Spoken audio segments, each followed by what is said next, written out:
Hello everyone, welcome to race to परीक्षा। हम लोग एम लक्ष्मीकांत के बुक का जो इंडियन पॉलिटी का बुक है उसका एक सीरीज चला रहे हैं।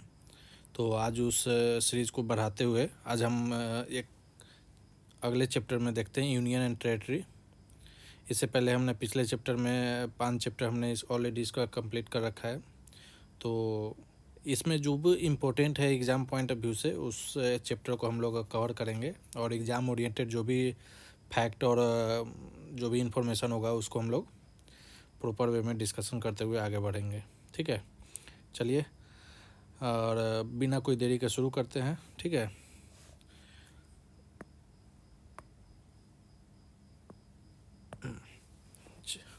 Union and it's territory. ठीक है, यह काफ़ी इम्पोर्टेंट मतलब चैप्टर है। इससे कई सारे क्वेश्चन जो है प्रीवियस कई UPSC, BPSC, state PCS, SSC, railway हर तरह के एग्ज़ाम में जो है इस चैप्टर से क्वेश्चन देखने को मिले हैं। तो मेरा रिक्वेस्ट है कि आप इसको पूरा देखें, क्योंकि आपको जो है इससे काफ़ी चीज़ जो है आगे के जो भी हमारा पार्लियामेंट में कुछ चीज़ें हैं, पार्लियामेंट कैसे इनेक्ट करती है स्टेट से रिलेटेड, हमारा यूनियन टेरिटरी से रिलेटेड कैसे लेजिस्लेशन बनाती है, लॉ बनाती है, उसके बारे में इसमें प्रॉपर डिस्कस किया गया है। ठीक है, तो यूनियन एंड इट्स टेरिटरी, तो हमारा जो आर्टिकल है हमने एक वीडियो किया था शेड्यूल पार्ट और उससे रिलेटेड एक आर्टिकल। तो उसमें ना बताया गया था कि पार्ट 1 जो है वो डील करता है आपका किससे, तो यूनियन एंड इट्स टेरिटरी से रिलेटेड है पार्ट 1, जिसका जो आर्टिकल है वो 1 to 4, मतलब आर्टिकल 1, 2 और 3 और 4 ये जो है ये डील करता है आपका यूनियन और उसके टेरिटरी से। मतलब हमारा यूनियन क्या है, मतलब कि एक जो देश है इंडिया और उसका टेरिटोरियल एक्सपेंशन कहाँ तक है उसके बारे में इसमें बताया गया है। अब है कि यूनियन ऑफ स्टेट्स के बारे में देखते हैं। तो आर्टिकल 1 जो है स्टार्ट करता है कि India that is Bharat as a union of states rather than federation of state. मतलब कि आर्टिकल 1 ने यह बताता है कि इंडिया डेट इज़ भारत जो है वह जो है यूनियन ऑफ स्टेट्स है, ना कि फेडरेशन ऑफ स्टेट। मतलब फेडरेशन ऑफ स्टेट के बजाय वह यूनियन ऑफ स्टेट्स है। इसमें जो है हमारा जो है एक तो इसमें आर्टिकल में ये बताया गया है कि हमारे कंट्री का नाम क्या है, तो इंडिया या भारत। अब इंडिया और भारत में भी था कि कुछ लोगों का मत था कि ट्रेडिशनल नेम हो भारत, कुछ लोग का मत था कि जो इंडिया हो।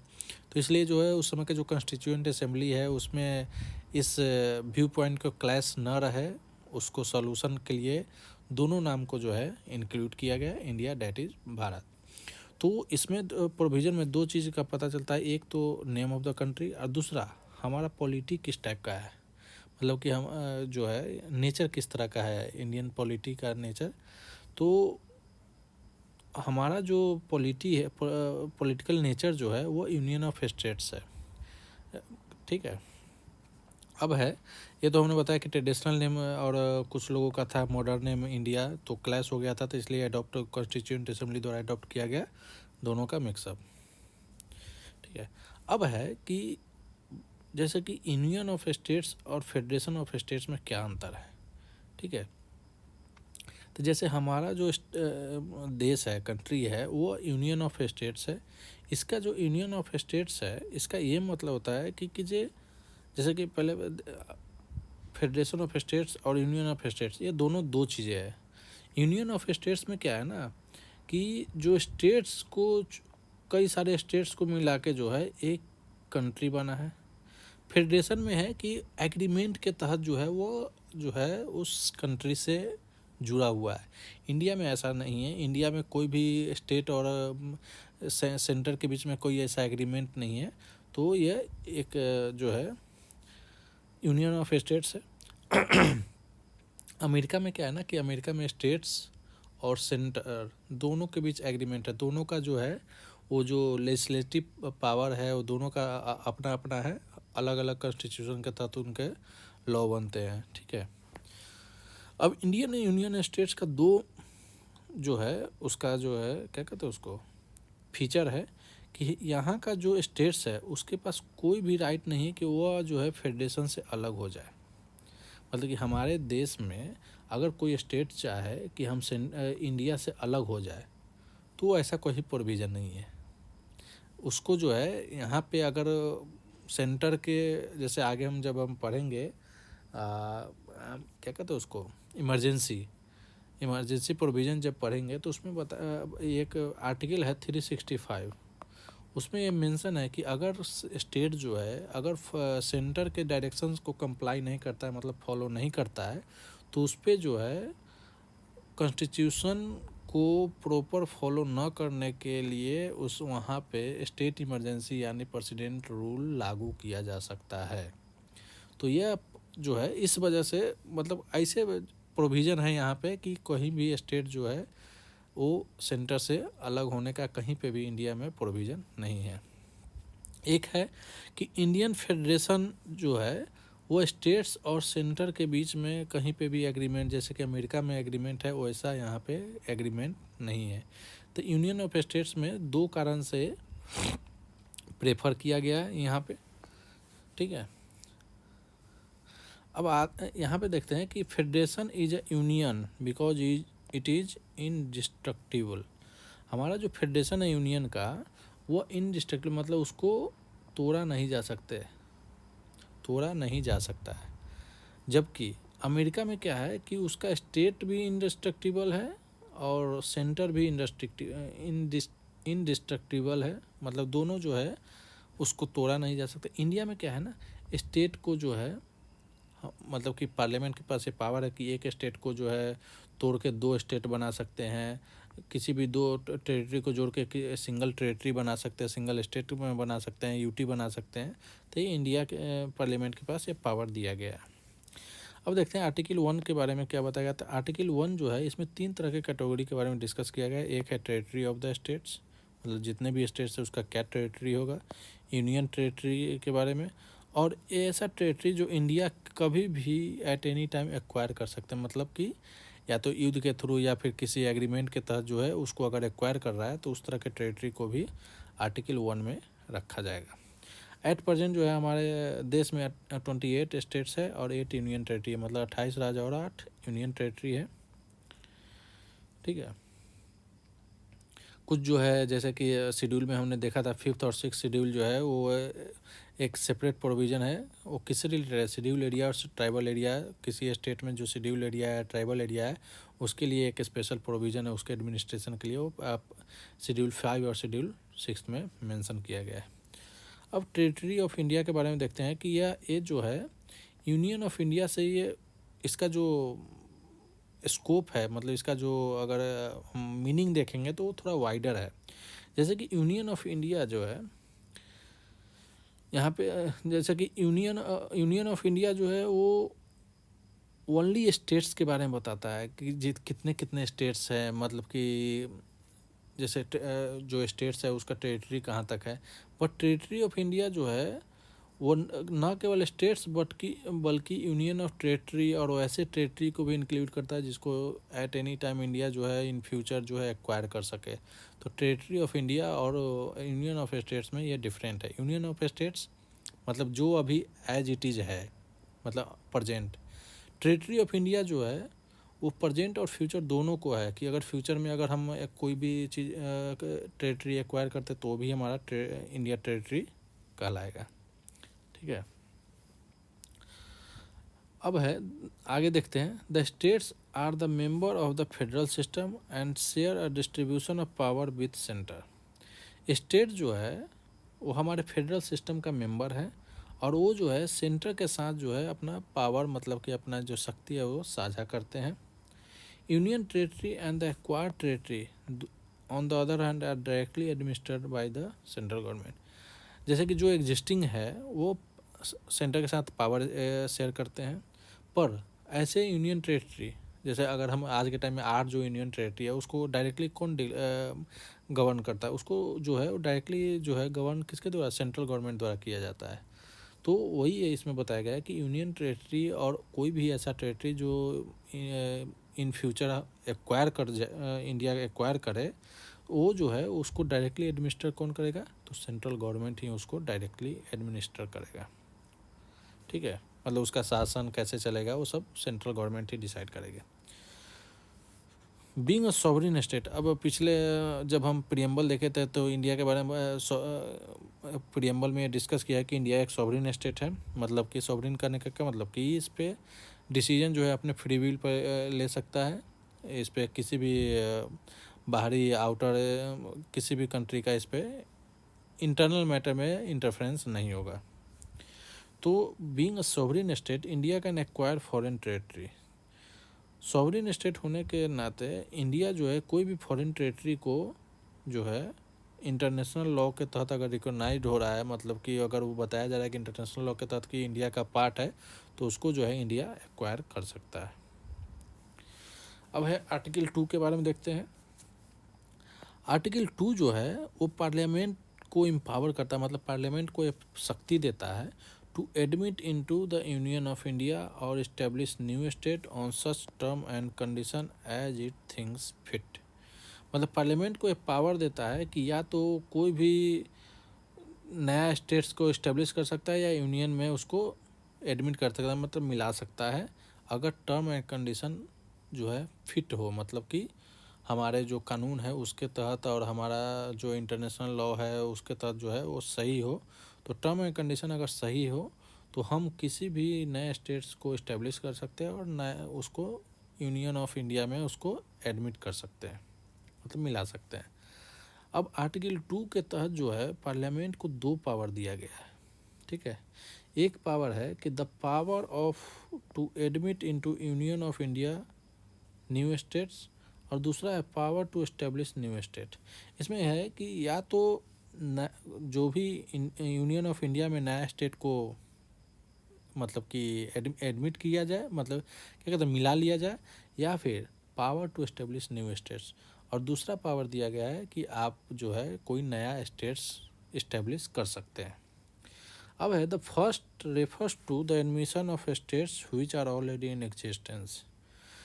पहला के बारे में बताया गया कि जो पावर दिया गया उसमें ये है कि जैसे कि इसमें क्या है ना कि नया स्टेट्स को इंडिया में मिला लिया जाए, मतलब कि वो स्टेट्स ऑलरेडी एग्जिस्टेंस है में है, मतलब उस ऑलरेडी स्टेट जो है का फॉर्मेशन हो चुका है, बस उसको जो है इंडियन यूनियन में मिला लेना है। तो ये जो है ये पहला है। तो दूसरा के बारे में है कि यह स्टेट्स जो है अभी एग्जिस्टेंस में नहीं है, इसको अभी बनाया जाएगा। जैसे मान लेते हैं 2000 से पहले झारखंड नहीं था, तो हम कहीं पे एग्जिस्टेंस में ही नहीं था। 2000 के बाद झारखंड नया स्टेट्स बना, तो आ गया दूसरे जो है दूसरा जो पावर दिया गया है पार्लियामेंट को उस कैटेगरी में आ गया।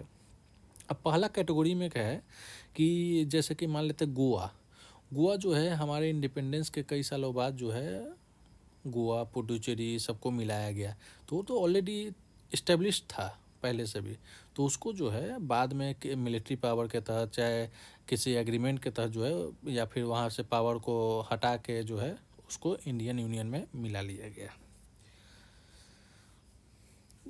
हाँ, article 2 relates to the admission or establishment of new states that are not part of Union of India। Article 2 यह बताता है ऐसे स्टेट्स को स्थापना मतलब कि इस्टेब्लिशमेंट से या फिर उसके इंडियन यूनियन में मिलाने से ऐसे स्टेट को नए स्टेट को रिलेट करता है जो हमारे यूनियन ऑफ इंडिया का पार्ट नहीं है। पर जब हम आगे देखेंगे आर्टिकल 3 तो उसमें है कि फॉर्मेशन और change of the existing state. अब जो है आर्टिकल 2 और आर्टिकल 3 में एक डिफरेंस है। जैसे आर्टिकल 2 और आर्टिकल 3, आर्टिकल 2 जो है और आर्टिकल 3 ये जो है ऑलरेडी हमारा इंडियन यूनियन का पार्ट है, पार्ट ऑफ इंडिया, पर ये जो है हमारा पार्ट ऑफ इंडिया नहीं है। इसमें जो है अभी जो ऑलरेडी है उसका इंटरनल रीएडजस्टमेंट किया जाता है। पार्ट 3 में इंटरनल रीएडजस्टमेंट किया जाता है। जैसे कि अगर कोई स्टेट है तो उसके बाउंड्री में चेंज हो जाना, उसके नाम में चेंज हो जाना, उसको किसी अलग स्टेट से के साथ मर्ज कर देना। तो ये है आर्टिकल 3 में, हम आगे पढ़ेंगे उसके बारे में। तो आर्टिकल 2 और आर्टिकल 3 में यही यहाँ पे बताया गया है कि article 2 relates to the admission और establishment of new state that are not part of union of India. मतलब आर्टिकल 2 में उसके बारे में बताया गया है जो ऐसे स्टेट्स, नए स्टेट्स के बारे में बताया गया है जो इंडियन यूनियन का पार्ट नहीं है। जबकि आर्टिकल 3 में यह बताया गया है कि ऑलरेडी जो स्टेट्स है वो हमारे यूनियन ऑफ इंडिया के पार्ट है, बस उसमें जो है इंटरनली कुछ चेंज हो रहा है, या तो बाउंड्री का हो, या फिर उसके एरिया का हो, या फिर उसके नाम का हो। ये सब रिलेटेड जो है आर्टिकल 3 में बताया गया है। अब देखते हैं आर्टिकल 3 के बारे में। Article 3 authorise the parliament. अब इसमें जो है 5 चीज़ों के बारे में कि फॉर्म और new state by separation of territory from any state और बाय यूनाइटिंग 2 और मोर स्टेट्स और पार्ट्स ऑफ स्टेट और बाय यूनाइटिंग एनी टेरिटरी। मतलब इसमें है कि या तो एक स्टेट को 2 पार्टों में सेपरेट करके नया स्टेट्स बनाना, या फिर 2 स्टेट्स है उसको मिला के जो है एक सिंगल स्टेट बनाना, या फिर एक कोई स्टेट है उसका एक पार्ट को किसी और पार्ट से मिला के एक नया टेरिटरी बनाना, नया स्टेट्स बनाना। तो इस तरह का जो है वो आर्टिकल 3 में मेंशन है। और इसको जो है किसको एम्पावर किया गया, मतलब शक्ति किसको दिया गया, तो पार्लियामेंट को दिया गया है। ठीक है। और इसके बारे में इसमें दूसरा है कि increase the area of any state. मतलब कि पार्लियामेंट को ये पावर भी दिया गया है कि किसी भी स्टेट के एरिया को इंक्रीज कर सकते हैं। अब जैसे कि कोई भी छोटा टेरिटरी है उसको एक्वायर करके किसी दूसरे स्टेट में मर्ज कर देना, तो उससे ऑलरेडी उसका एरिया जो है में बढ़ोतरी हो जाएगी। Diminish the area of any state. अगर एक स्टेट से किसी का डिवीजन हो जाए, उससे नया स्टेट का फॉर्मेशन हो जाए, जैसे बिहार 2000 में बिहार से जो है झारखंड अलग हुआ था, बिहार का एरिया जो है ऑलरेडी कम हो गया। तीसरा है alter the boundaries of any state. मतलब कोई भी स्टेट का जो है बाउंड्री में चेंज करना। Alter the name of any state. मतलब किसी भी स्टेट का जो है नाम में बदलाव करना। ये सब का पावर जो है किसके पास है, तो ये सोली एक्सक्लूसिव पावर है पार्लियामेंट के पास। इसमें स्टेट लेजिस्लेचर का कहीं पे रोल नहीं है। अब जो है अब इसके बारे में देखते हैं कि इसमें कैसे किस प्रोसेस के तहत ये जो है एक्ट या लॉ जो है ये अप्लाई होता है। तो ये सब जो आर्टिकल 3 में जितने तरह के जो बताए गए हैं कि नया स्टेट का फॉर्मेशन, उसके एरिया में इंक्रीमेंट, डिमिनिशमेंट, मतलब उसके एरिया में रिडक्शन, उसके नाम बाउंड्री में जो चेंजिंग है, उसके लिए एक बिल पास करना होता है, जो कि कहाँ पे इंट्रोड्यूस होता है, केवल पार्लियामेंट में इंट्रोड्यूस होता है। और उसके लिए ये याद रखिएगा कि इसमें प्रेसिडेंट का प्रायर रिकमेंडेशन की ज़रूरत होती है। मतलब पहले प्रेसिडेंट का रिकमेंडेशन होगा, उसके बाद पार्लियामेंट में पेश किया जाएगा। उसके बाद before recommending the bill the president has to refer the same to the state legislature. उसके बाद क्या होगा, जब वह बिल वहाँ से होगा तो उसके बाद जो कोई भी रिकमेंडेशन से पहले, जब हम प्रायर रिकमेंडेशन के लिए जब हम बिल को पार्लियामेंट प्रेसिडेंट के पास भेजते हैं, तो प्रेसिडेंट उसको रिकमेंड करने से पहले जो है जो कंसर्न्ड स्टेट है उसके स्टेट लेजिस्लेचर के पास ये बिल भेजते हैं। और वहाँ से जो है ये मतलब कि बताने के, मतलब कि पूछने के लिए भेजते हैं कि उनका जो है इस बिल के रेस्पेक्ट में क्या उनका व्यू है। और उनके लिए एक स्पेसिफाइड टाइम पीरियड दिया जाता है। वो कौन डिसाइड करता है, तो प्रेसिडेंट ही डिसाइड करता है कि इस स्पेसिफाइड टाइम पीरियड में आपको जो है इस बिल के रिलेटेड जो है आप अपना व्यूज़ अपना बताइए। पर इसमें कंडीशन है कि ये व्यूज़ जो है वो बाइंडिंग नहीं है। वो जो है ABCD जो भी अगर अपना व्यूज़ दिए हैं उसको जो है अगर लगे पार्लियामेंट को कि हाँ ये अच्छा है, इसको हम मॉडिफाई कर सकते हैं, तो उनकी इच्छा पे है। अगर उनको लगता है कि नहीं, हम जो बिल पास किए हैं एज इट इज़ ही पास होनी चाहिए, तो जो है स्टेट लेजिस्लेचर के जो भी व्यूज़ हैं उसको जो है रिजेक्ट कर देंगे और अपना वाला जो बिल है उसको पास करेंगे। तो the power of parliament to form new states include the power to form new state और union territory by uniting a part of any state और union territory to any other state और union territory. इसमें जो है parliament के power है, जो हम थर्ड के क्लॉज 1 में देखें कि नया स्टेट बनाने के लिए कोई भी एक स्टेट को मतलब कि सेपरेट करके नया स्टेट या यूनियन टेरिटरी बनाया, या एक से ज़्यादा मतलब 2 यूनियन टेरिटरी को मिला के एक नया स्टेट बनाया जाए, या किसी भी पार्ट को अलग करके किसी दूसरे स्टेट के साथ बना के, तो ये है जो है पावर किसके पास है, पार्लियामेंट के पास है। अब जो है इसके बाद है प्रेसिडेंट और या पार्लियामेंट दोनों is not bound by the views of the, अब जो स्टेट लेजिस्लेचर के पास जो व्यू के लिए भेजा गया था, तो दोनों जो है उसके व्यू से पर मतलब बाउंड नहीं है उन पे कि वो जो स्टेट लेजिस्लेचर का जो व्यूज है उसको माने। मतलब इसमें जो है स्टेट लेजिस्लेचर का कहीं पे रोल नहीं है, उस सिंपल किसका रोल है, एक्सक्लूसिव रोल जो है वो पार्लियामेंट का है। अब है parliament to form new states और alter the areas boundary and names of the existing state without their consent. मतलब कि पार्लियामेंट के पास ये कॉन्स्टिट्यूशन में यह प्रावधान दिया है कि पार्लियामेंट के जो है अगर नया स्टेट बनाता है, उसके एरिया को बदलता है या बाउंड्री बदलता है, उसका नाम बदलता है, तो जो है उस स्टेट्स के कंसेंट के बगैर भी वो चीज़ें मतलब में बदलाव कर सकता है। पार्लियामेंट के पास ये पावर है कि वो जो है इंडिया का पॉलिटिकल मैप को रीड्रॉ कर सकता है, मतलब बदल सकता है। अगर किसी का बाउंड्री बदल दिया तो उसको दोबारा रीड्रॉ करना पड़ेगा। अभी वो मान लेते हैं कि आज के टाइम में ये है इंडिया, मान लेते हैं। अब जो है उसको हुआ कि यहाँ से यहाँ तक वो जो है वो केरला है।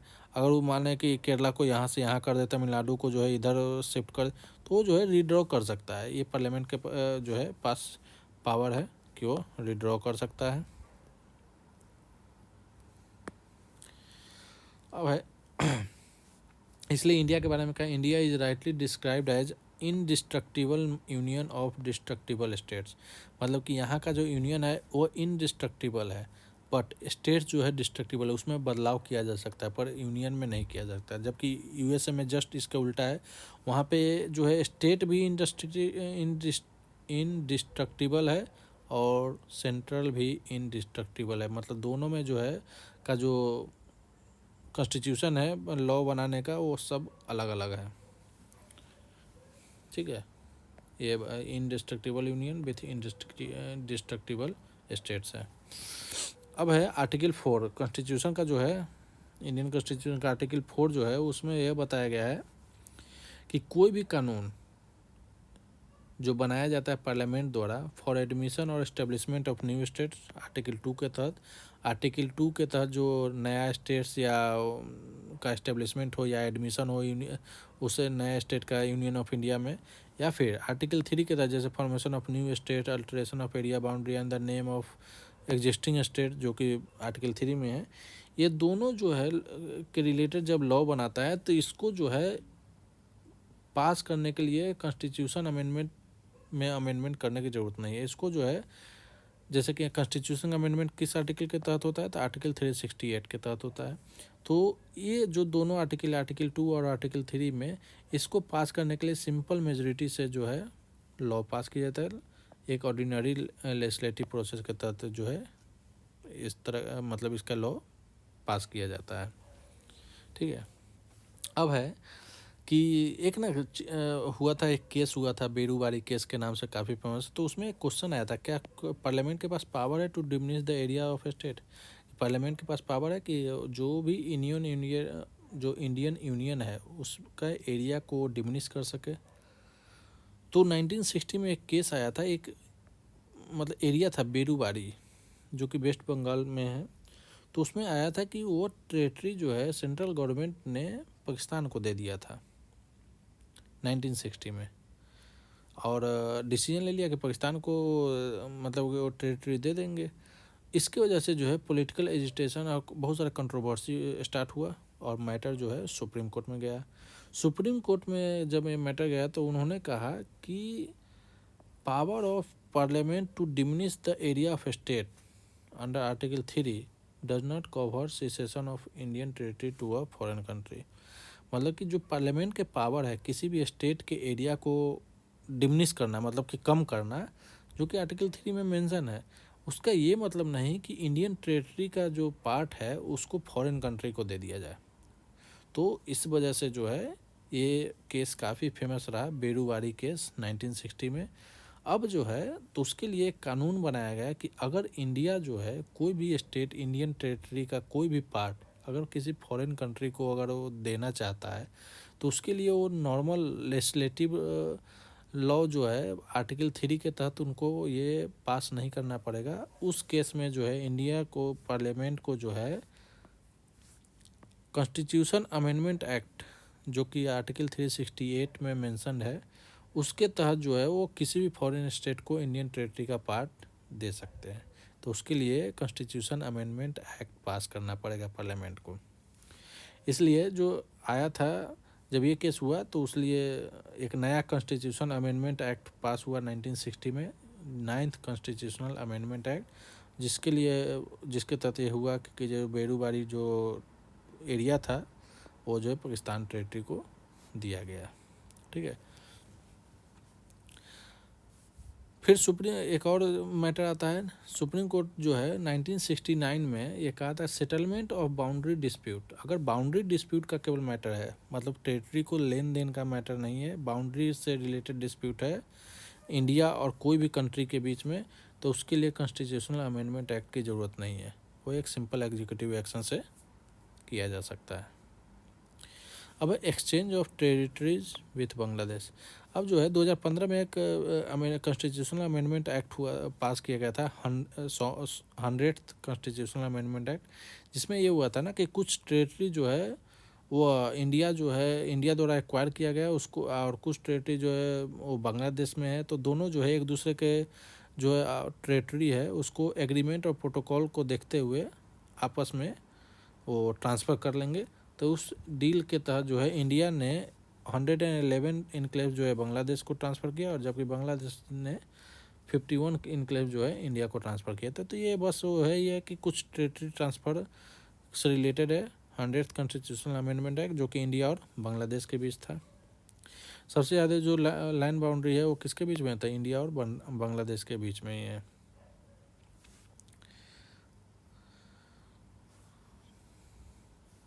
चलिए आगे देखते हैं, evolution of states and union territory.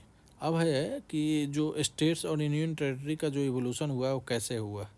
तो हमारा जो देश जब आज़ाद हुआ 15 अगस्त 1947 को, तो आज़ादी के समय हमारे देश में दो तरह के पॉलिटिकल यूनिट्स थे। एक तो ब्रिटिश, आज़ादी से पहले एक ब्रिटिश प्रोविंस थे जो कि डायरेक्ट ब्रिटिश गवर्नमेंट के अंतर्गत रूल होते थे, और एक प्रिंसली स्टेट थे जिसका जो है रूलर जो है मतलब वहाँ के नेटिव प्रिंस होते, पर वो जो है ब्रिटिश क्राउन के परामर्शी को जो है वो एक्सेप्ट किए हुए थे। मतलब उस पर जो है ब्रिटिश का भी मतलब एक तरह से ऊपर में हाथ जो है कंट्रोल जो है वो ब्रिटिश का ही था। ठीक है। तो इंडिया का एक इंडिपेंडेंस एक्ट पास हुआ 1947 में, जिसमें के तहत जो है इंडिया को दो इंडिपेंडेंट डोमिनियन में से बनाया गया, सेपरेट किया गया, एक था इंडिया और एक पाकिस्तान। और उसके बाद जो है जितने भी प्रिंसली स्टेट थे उनको 3 ऑप्शन दिया गया कि या तो इंडिया को ज्वाइन कर ले, या फिर पाकिस्तान को ज्वाइन कर ले, या फिर अपने आप को इंडिपेंडेंट रखे। तो मोस्ट ऑफ द जो है प्रिंसली स्टेट जो है वो जो है इंडिया को जो है ज्वाइन कर लिए।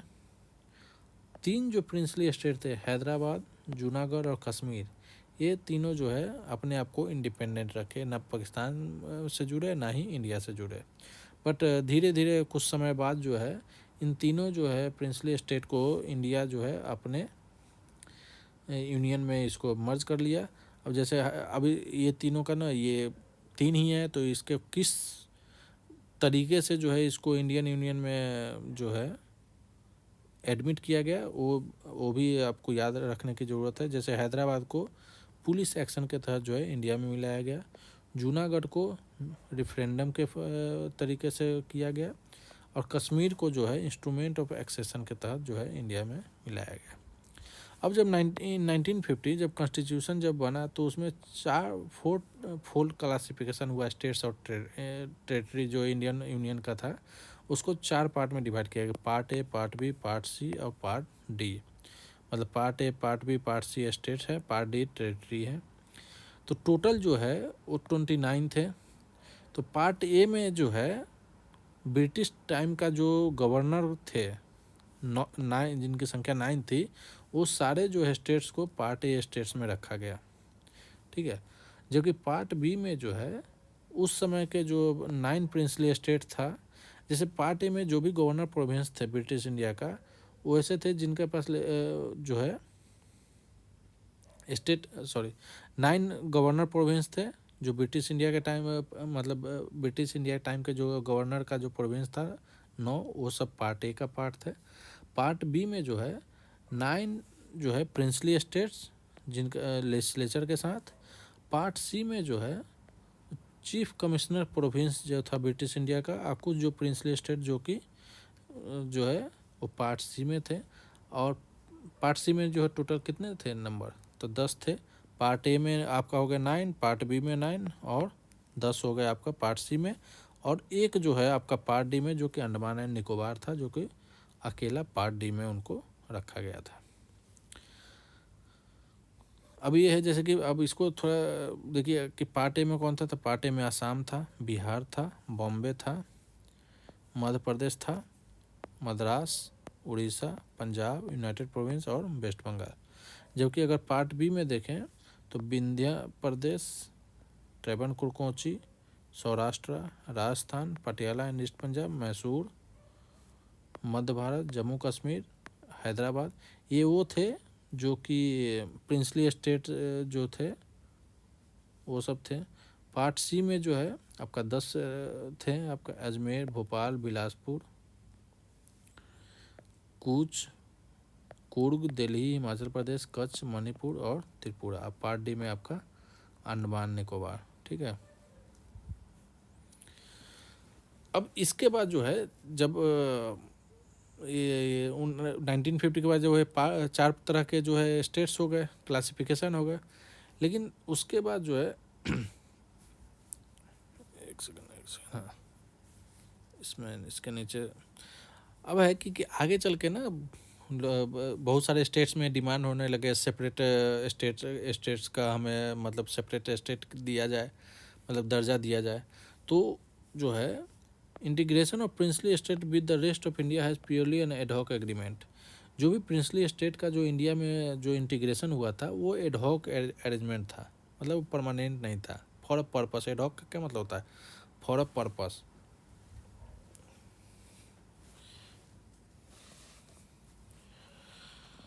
ठीक है। तो साउथ इंडिया के जो कई सारे जो स्टेट हैं उन्होंने ये डिमांड रखना सरकार के सामने शुरू कर दिया कि वो जो है लिंग्विस्टिक बेस पे जो है, मतलब कि भाषा आधारित जो है सरकार को रीऑर्गेनाइज करे, मतलब दोबारा से पुनर्गठित करे। जून 1948 में ये जब बार बार ये मैटर चल रहा था, तब जून 1948 में गवर्नमेंट ने एक कमीशन अपॉइंट किया, जिस कमीशन के जो है धर कमीशन कहा जाता है, ठीक है, धर कमीशन। इसके जो चेयरमैन थे वो एसके धर थे। और इस कमीशन को ये कहा गया कि आप जो है इस मैटर को एग्जामिन करें और क्या फिजिबिलिटी है, मतलब कि क्या चांस है इस तरह की चीज़, मतलब कि फिजिबल है या नहीं, मतलब पॉसिबल है या नहीं। तो उसके लिए ये एक कमीशन का गठन किया गया। उसके बाद एक कमीशन ने जो है धर कमीशन 1948 में जो है अपना रिपोर्ट सबमिट किया। और 1948 जब सबमिट किया तो उसमें उन्होंने रिकमेंड किया कि हमारा जो देश का स्टेट का रीऑर्गेनाइजेशन हो, मतलब स्टेट का रीऑर्गेनाइजेशन जो है वो हो, उसका ग्राउंड एडमिनिस्ट्रेटिव कन्वीनियंस होना चाहिए, न कि लिंग्विस्टिक फैक्टर। तो उन्होंने जो है, अब क्वेश्चन में आ सकता है कि जैसे कि आगे और भी कमीशन है जिनके बारे में हम पढ़ेंगे, जो कि लिंग्विस्टिक ग्राउंड को जो है रिजेक्ट किए, या फिर एक कमीशन है जिन्होंने लिंग्विस्टिक ग्राउंड को जो है रीऑर्गेनाइजेशन ऑफ स्टेट्स के लिए उन्होंने एग्री किया, रिकमेंड किया कि ये ग्राउंड होना चाहिए नया स्टेट्स के रीऑर्गेनाइजेशन के लिए। तो ये आपको ध्यान में रखना होगा कि धर कमीशन जो है वो लिंग्विस्टिक फैक्टर को रीऑर्गेनाइजेशन ऑफ स्टेट्स का जो है वो रिजेक्ट किया। और उन्होंने ये रिकमेंड किया कि हमारा जो रीऑर्गेनाइजेशन ऑफ स्टेट्स हो प्योरली किस पे हो, एडमिनिस्ट्रेटिव कन्वीनियंस पे, ठीक है। इससे लोगों में काफ़ी रिसेंटमेंट हुआ, मतलब लोग ने काफ़ी इसका विद्रोह किया, जो साउथ इंडियन के साउथ इंडिया में जो भी थे उन्होंने इसका विरोध किया। फिर क्या हुआ कि दिसंबर 1948 में एक और कमीशन जो है अपॉइंट किया गया, जिसको जो है जिसमें जो 3 मेंबर थे, जवाहरलाल नेहरू, वल्लभ भाई पटेल और पट्टाभी सीतारामैया, ये 3 मेंबर का जो है एक कमेटी बनाया गया। इनको जो है JVP कमेटी भी कहा जाता है। J for Jawaharlal Nehru, V for Vallabh भाई पटेल, P फॉर पट्टाभी सीतारामैया। ठीक है, तो इन्होंने जो है इसमें कोई चेयरमैन नहीं था।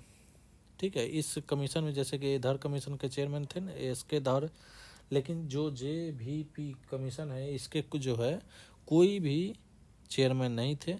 इन्होंने भी जो है अप्रैल 1949 में अपना रिपोर्ट सबमिट किया और इन्होंने formally rejected language at the basis of for reorganisation of state, और इन्होंने भी जो है लैंग्वेज को रीऑर्गेनाइजेशन ऑफ स्टेट्स का जो है मतलब रिजेक्ट कर दिया कि जो हमारा राज्य का पुनर्गठन हो उसका ग्राउंड जो है लैंग्वेज नहीं होना चाहिए।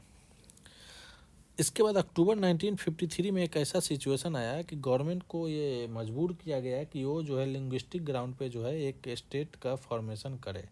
क्या हुआ कि एक थे पर्सन जिनका नाम था पोटी श्रीरामुलु। ये क्या थे ना कि ये लिंग्विस्टिक ग्राउंड पे रीऑर्गेनाइजेशन ऑफ स्टेट के लिए इन्होंने जो है हंगर स्ट्राइक पे थे, मतलब भूख हड़ताल पे थे, और लगातार 56 दिन भूख हड़ताल की वजह से उनका जो है देहांत हो गया। तो इसके वजह से लोगों में इतनी आक्रोश हो गया कि गवर्नमेंट जो है मजबूर होकर 1953 में पहली बार जो है लिंग्विस्टिक स्टेट जो है वो क्रिएट किया। और वो पहला स्टेट कौन था, तो वो एक था Telugu speaking country, sorry Telugu speaking state Andhra Pradesh. और ये किससे बनाया गया, तो ये मद्रास स्टेट से अलग करके बनाया गया। मद्रास आज के टाइम में तमिलनाडु, तो मद्रास से अलग करके आंध्रा स्टेट बनाया गया। तो ये क्वेश्चन में आएगा कि सबसे पहला जो स्टेट लिंग्विस्टिक ग्राउंड पे बना वो कौन था, तो वो आपका क्या आंध्र प्रदेश था। कब बनाया गया, तो 1953 में ये क्रिएट किया गया। किससे किया गया, तो आउट ऑफ मद्रास स्टेट। आज के टाइम में क्या है, तो तमिलनाडु। ठीक है, अब जब एक स्टेट जो है वो लिंग्विस्टिक ग्राउंड पे हो गया तो बाकी जितने भी जो कई सारे जो एक पार्टिकुलर एरिया में जो लिंग्विस्टिक लैंग्वेज था, किसी एक स्पेशल एरिया में एक ही तरह की लैंग्वेज, तो सारे लोगों का जो है डिमांड और बढ़ने लगा कि हाँ हमारा भी जो है लैंग्वेज बेस पे जो है एक सेपरेट स्टेट का दर्जा दिया जाए। तो उसके बाद एक और कमीशन का गठन किया गया जिसका है नाम फजल अली कमीशन। अब इसके जो चेयरमैन थे वो उनका नाम था फजल अली। तो ये जो कमीशन है ये अपॉइंट कब किया गया गवर्नमेंट द्वारा, तो ये कमीशन का जो अपॉइंटमेंट गवर्नमेंट द्वारा 1953 में किया गया। इसमें 3 मेंबर थे, एक थे चेयरमैन फजल अली और एक थे KM पनिक्कर और एक HN खुंजरू। ये 3 जो है मेंबर थे। इन तीनों मेंबर ने इस सिचुएशन को एग्जामिन किया, उसके बाद जो है अपना रिपोर्ट जो है गवर्नमेंट के सामने सबमिट किया। और जो है इन्होंने यह क्लियरली एक्सेप्ट किया कि language is as the basis of reorganisation of states. इन्होंने पिछले 2 कमीशन के जो व्यूज़ थे उसको रिजेक्ट करते हुए फजल अली कमीशन ने ये एक्सेप्ट किया कि रीऑर्गेनाइजेशन ऑफ स्टेट्स का ग्राउंड जो है, आधार जो है वो लैंग्वेज होना चाहिए। और पर उसके बाद इन्होंने और भी चीज़ें उसमें बताया कि it rejected the theory of one language one state.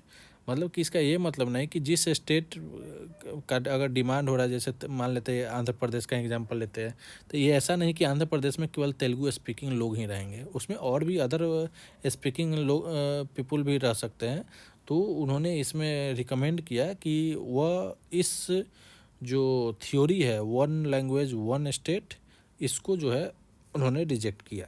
और इसका कारण उन्होंने दिया यूनिटी ऑफ इंडिया, मतलब कि हमारे देश का जो यूनिटी है वह मेंटेन रहे, इसके लिए उन्होंने यह कहा कि वन लैंग्वेज वन स्टेट को थ्योरी को रिजेक्ट किया। ठीक है,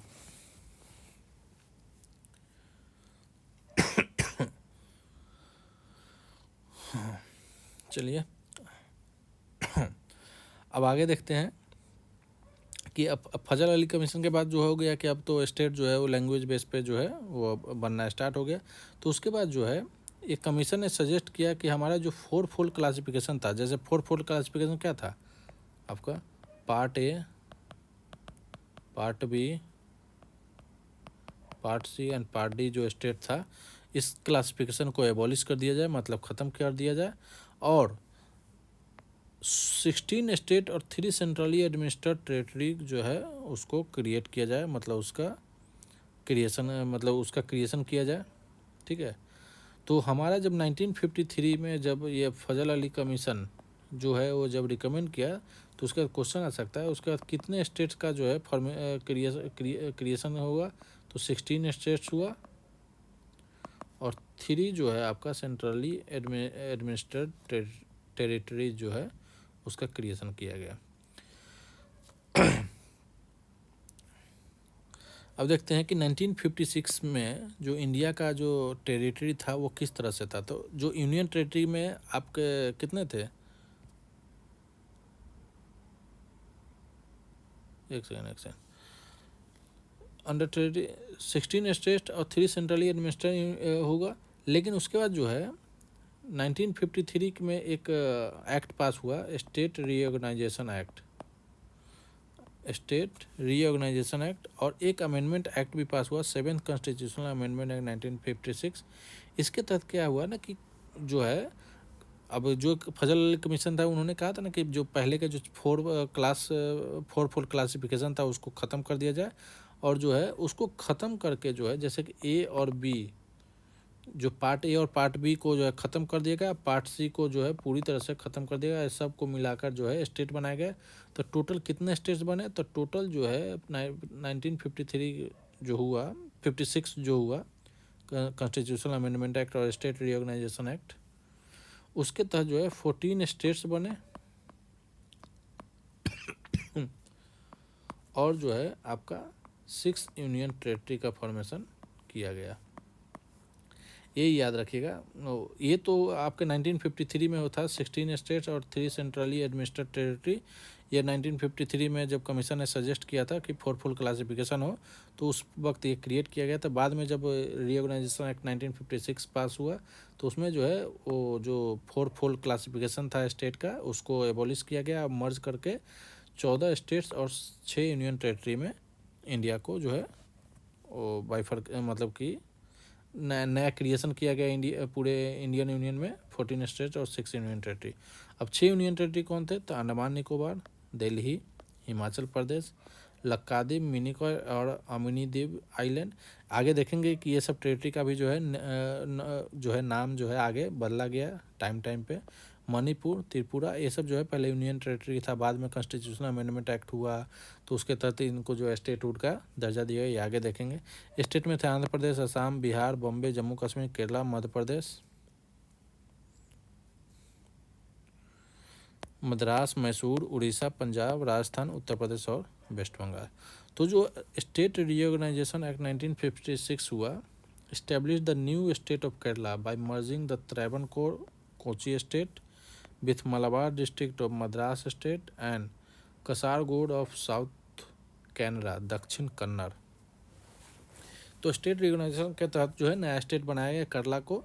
ट्रैवनकोर, कोची वाला इलाका, और जो मद्रास के मलाबार डिस्ट्रिक्ट है, जैसे कि कहाँ है, यहाँ पे देखिए,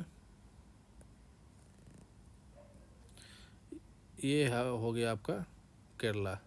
तो ये जो है इधर क्या है आपका मालाबार कोस्ट है। तो इसके जो कोस्ट है इसको मिला के, और कुछ जो है मद्रास के, कोची के, ये सब को इलाका को जो है टेरिटरी को मिला के जो है एक नया स्टेट केरला जो है वो का फॉर्मेशन किया गया। अब है कि 1956 जो स्टेट रिकॉग्नाइजेशन एक्ट हुआ या 7th कॉन्स्टिट्यूशनल अमेंडमेंट एक्ट हुआ, उसके बाद जो है क्या नए स्टेट्स और यूनियन टेरिटरी कौन कौन बने उसके बारे में देखते हैं। तो 1960 में पहली बार अब 14 स्टेट हैं और 6 यूनियन टेरिटरी हैं। तो 1960 में महाराष्ट्र और गुजरात में पहली बार जो है लैंग्वेज बेस पे जो है वो सेपरेशन हुआ। महाराष्ट्र जो है मराठी स्पीकिंग पीपुल वहाँ पे की मेजोरिटी थी। गुजरात में जो गुजराती स्पीकिंग लोगों की जो है वहाँ मेजोरिटी थी। तो गुजरात को जो है मद्रास से महाराष्ट्र से अलग कर दिया गया और ये 15th स्टेट इंडियन यूनियन का 15वां जो है राज्य बना। उसके बाद दादरा एंड नगर हवेली इस पे जो है पुर्तगीज़ का कंट्रोल था। इसको जो है इंडिया ने 1954 में आज़ाद किया और जो है वहाँ पे जो है 1954 में इसको जो है पुर्तगीज़ से आज़ाद किया और इसका administration was carried on till 1961 by an administrator chosen by the people themself. और वहाँ पे जो है वहीं के लोगों द्वारा जो एडमिनिस्ट्रेटर चुने गए हैं उसके द्वारा दादर एंड नागर हवेली का जो है एडमिनिस्ट्रेशन चलता था। 1961 तक हुआ चला। उसके बाद जो है इसको जो है 10th कॉन्स्टिट्यूशनल अमेंडमेंट एक्ट 1961 पास हुआ। उसके तहत जो है दादरा एंड नगर हवेली को जो है यूनियन टेरेटरी बना दिया।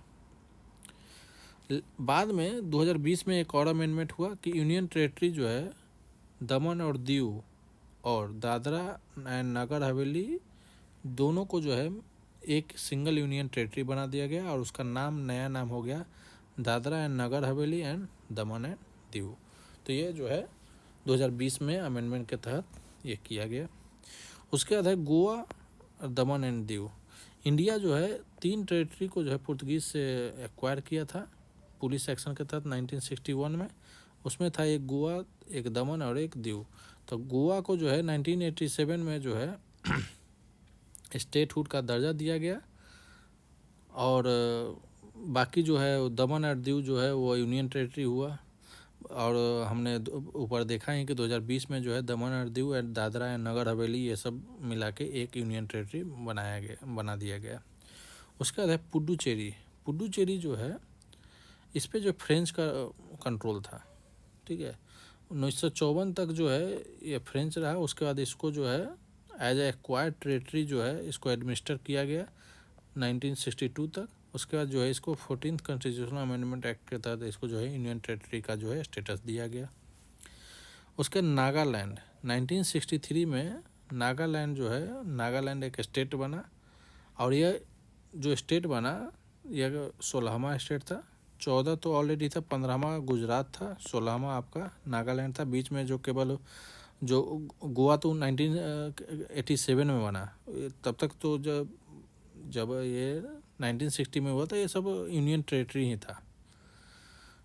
तो 16वां स्टेट जो है आपका नागालैंड बना। यह गवर्नमेंट ऑफ इंडिया और जो नागा हिल्स पे जो नागा ट्राइब थे उसके बीच एक एग्रीमेंट हुआ था। तो उसके तहत जो है एक दोनों के बीच में जो सहमति बना तो फिर इसको नागालैंड का एक स्टेट जो है स्टेटहुड का दर्जा दिया गया। उसके बाद है हरियाणा, चंडीगढ़ और हिमाचल प्रदेश। अब एक 1986 में पंजाब स्टेट का बाइफर्केशन हुआ। 1966 में 1966 में जो है पंजाब स्टेट का बाइफर्केशन हुआ और उसके तहत जो है हरियाणा को जो है एक नया स्टेट का दर्जा दिया गया। और हरियाणा कितना नंबर का, तो 17th नंबर का जो है स्टेट बना। उसके बाद वहाँ के में ना एक लोगों में एक जो है सिख होमलैंड, मतलब कि अलग जो है सिख होमलैंड के लिए डिमांड होने लगा, सेपरेट होमलैंड के लिए। और यह जो आवाज़ है अकाली दल द्वारा उठाने के लिए, जिसके लीडर कौन थे, मास्टर तारा सिंह। तो इसके जो है इसके लिए जो है एक कमीशन बनाया गया 1966 में, शाह कमीशन। उन्होंने कहा कि पंजाबी स्पीकिंग जो एरिया है उसको एक अलग स्टेट पंजाब जो है दिया जाए और हिंदी स्पीकिंग एरिया जो है वो हरियाणा में रहे, हरियाणा को दिया गया। मतलब हिंदी स्पीकिंग एरिया वर कॉन्स्टिट्यूटेड, मतलब उसका गठन किया गया किसमें, हरियाणा राज्य में। और जो हिली एरियाज था और उसके अगल बगल के जो टेरिटरी है उसको मिला के जो है एक नया स्टेट जो है एक यूनियन टेरिटरी हिमाचल प्रदेश बनाया गया, जिसको कि जो है बाद में 1971 में जो है 18th स्टेट का जो है दर्जा हिमाचल प्रदेश को दिया गया। तो 18वां राज्य जो है वो कौन बना, वो हिमाचल प्रदेश बना। 15वां आपका गुजरात हुआ, 16वां आपका नागालैंड हुआ, 17वां आपका हरियाणा हुआ, 18वां आपका हिमाचल प्रदेश हुआ। तो ये भी क्रोनोलॉजी आपको एग्ज़ाम में पूछ सकता है कि क्रोनोलॉजी में कि हाँ क्रोनोलॉजी बेस में बताया कि किस जो है स्टेट को जो है दर्जा मिला, उसका क्रोनोलॉजी बेस में ऑर्डर अरेंज करें। आगे है मणिपुर, त्रिपुरा एंड मेघालय। अब ये तीन 1972 में जो है ये जो है नॉर्थ ईस्ट में जो है एक बहुत बड़ा चेंज हुआ, कई टेरिटरी को मिला के जो है, और मतलब क्या है ना कि टेरिटरी को मिला के और नया स्टेट का दर्जा दिया गया। तो इसमें जो है मणिपुर को 19वां राज्य, और त्रिपुरा को 20वां, और मेघालय को 21वां राज्य का दर्जा दिया गया। ये हो गया मणिपुर, उसके बाद त्रिपुरा, उसके बाद मेघालय। तो 19 नंबर में हो गए मणिपुर, 20 में आपका त्रिपुरा, और 21 में आपका मेघालय को स्टेटहुड का दर्जा दिया गया। उसके बाद है सिक्किम। सिक्किम जो है इसमें क्या था ना कि 1947 तक यह एक प्रिंसली स्टेट था, ठीक है।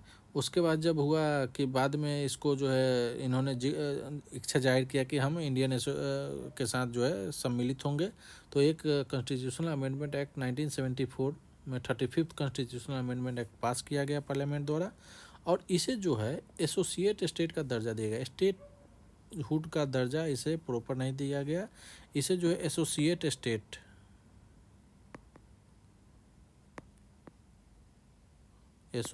स्टेट का दर्जा दिया गया। और इसके लिए जो है एक नया आर्टिकल 2A और एक नया शेड्यूल 10 शेड्यूल जो है वो मतलब कि क्रिएट किया गया, इंसर्ट किया गया कॉन्स्टिट्यूशन में, ठीक है। लेकिन यह जो एक्सपेरिमेंट है ज़्यादा दिन नहीं चला, बाद में जो है 36th कॉन्स्टिट्यूशनल अमेंडमेंट एक्ट 1975 मतलब जो है पास किया गया। उसके बाद सिक्किम को फुल फ्लेज स्टेट का जो दर्जा दिया गया, और ये कितने नंबर का स्टेट हुआ, तो ये 22 नंबर का स्टेट हुआ। इससे पहले हमने ऑलरेडी देख रखा है 21 तक में, ठीक है। उसके बाद मिजोरम, अरुणाचल प्रदेश एंड गोवा। 1987 में 3 नए राज्य को भी जो है स्टेटहुड का दर्जा दिया गया। एक है मिजोरम, 23 में आपका हो गया मिजोरम, 24 में हो गया आपका अरुणाचल प्रदेश, और 25 में हो गया आपका गोवा। तो 1987 में जो है 3 राज्यों को जो है स्टेटहुड का दर्जा दिया गया। मिजोरम को जो है मिजोरम पीस एकॉर्ड जो है 1986 में ये एक मेमोरेंडम ऑफ सेटलमेंट साइन हुआ सेंट्रल गवर्नमेंट और मिजो नेशनल फ्रंट के बीच में, ठीक है। उसके बाद है छत्तीसगढ़, उत्तराखंड और झारखंड। ये 2000 में जो है 3 राज्यों से जो है 3 नए राज्य जो है वो अलग किए गए। छत्तीसगढ़ जो है वो MP से किया गया, उत्तराखंड जो है वो UP से किया गया, झारखंड जो है वो बिहार से किया गया। तो 3 राज्य जो है, जैसे 26 हो गया आपका छत्तीसगढ़, 27 हो गया आपका उत्तराखंड, और 28 हो गया आपका झारखंड, ठीक है। उसके बाद 2014 में एक और स्टेट जो है वो बनाया गया, नया स्टेट आंध्र प्रदेश से। तो 29th जो राज्य बना वो आपका तेलंगाना बना। वो किससे बना, तो आंध्र प्रदेश से बना, ठीक है। उसके बाद 2019 में एक जो है एक्ट पास किया गया, और उस एक्ट के तहत जो है आर्टिकल 370 जो कि जम्मू एंड कश्मीर के स्पेशल स्टेटस के रिलेटेड था, उसको एबॉलिश कर दिया गया। और जो है जम्मू कश्मीर का जो स्पेशल स्टेटस का दर्जा दिया गया था उसको प्रेसिडेंशियल ऑर्डर के तहत जो है उसको ख़त्म कर दिया गया। और जम्मू एंड कश्मीर जो स्टेट था उसको 2 यूनियन टेरेटरी में बाइफरकेट किया गया, एक जम्मू कश्मीर और एक है आपका लद्दाख। तो 2 यूनियन टेरेटरी में इसको अलग कर दिया गया, ठीक है। ये तो है आपका कौन कौन से स्टेट हैं, ठीक है, एज ऑफ नाउ। तो आज के टाइम में जो है हमारे पास 28 स्टेट्स है, और 8 जो है हमारा यूनियन टेरेटरी है। ये सब तो वही है कि जहाँ इसका किसके तहत जो है नाम बदला गया, क्या मतलब कि टेरिटरी में बदलाव किया गया, उसके बाउंड्री में बदलाव किया जाएगा, अलग किया गया, उसके बारे में ये सब दिया गया है एक्ट, और क्या प्रोविज़न है। तो ये हो गया, ये चैप्टर हो गया आपका यहाँ पे ख़त्म। आर्टिकल जो है आपको हमने सारे आर्टिकल कराया और क्या क्या जो है चेंजेज हुए अमेंडमेंट के तहत, जो है किसको कब स्टेटहुड का दर्जा मिला, उसके बारे में हमने देखा। अब इसको एक रिकैप देखते हैं कि आर्टिकल 1 जो है वो name and territory of union के बारे में बताता है। आर्टिकल 2 जो है admission and establishment of new states, यह जो है ऑलरेडी जो है क्या नया स्टेट्स मतलब कि एग्जिस्टेंस में नहीं है, ठीक है, एग्जिस्टेंस में नहीं है, उसके लिए है। 2A जो है सिक्किम को एसोसिएट स्टेट का दर्जा दिया गया था, जिसको कि बाद में रिपील कर दिया गया, ठीक है। आर्टिकल 3 जो है वो formation of new state, alteration of area boundary and name of the existing state, ये ऑलरेडी एग्जिस्ट कर रहा हो स्टेट, उससे रिलेटेड है।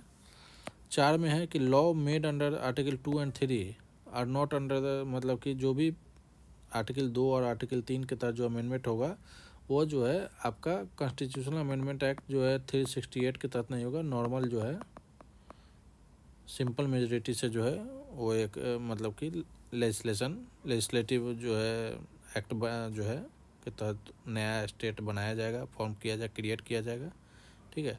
तो ये सब हो गया आपके यूनियन एंड टेरिटरी से रिलेटेड, ठीक है। तो आप ज़रूर बताइएगा कि आपको ये सेशन कैसा लगा, ठीक है। चलिए आज के लिए बस इतना ही। अगर आपको सेशन पसंद आए तो लाइक करें और दोस्तों में शेयर करें, और चैनल है रेस टू परीक्षा, इसको ज़रूर सब्सक्राइब करें।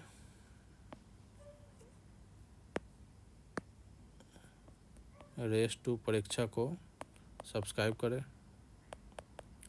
इस पे जो है अभी जीएस के रिलेटेड जो है हिस्ट्री, करेंट अफेयर और पॉलिटी का जो है इस पे अभी चल रहा है। आगे जो है इस पे और भी चीज़ें जो है हम काम करने वाले हैं एसएससी के फील्ड के लिए, एसएससी के लिए भी।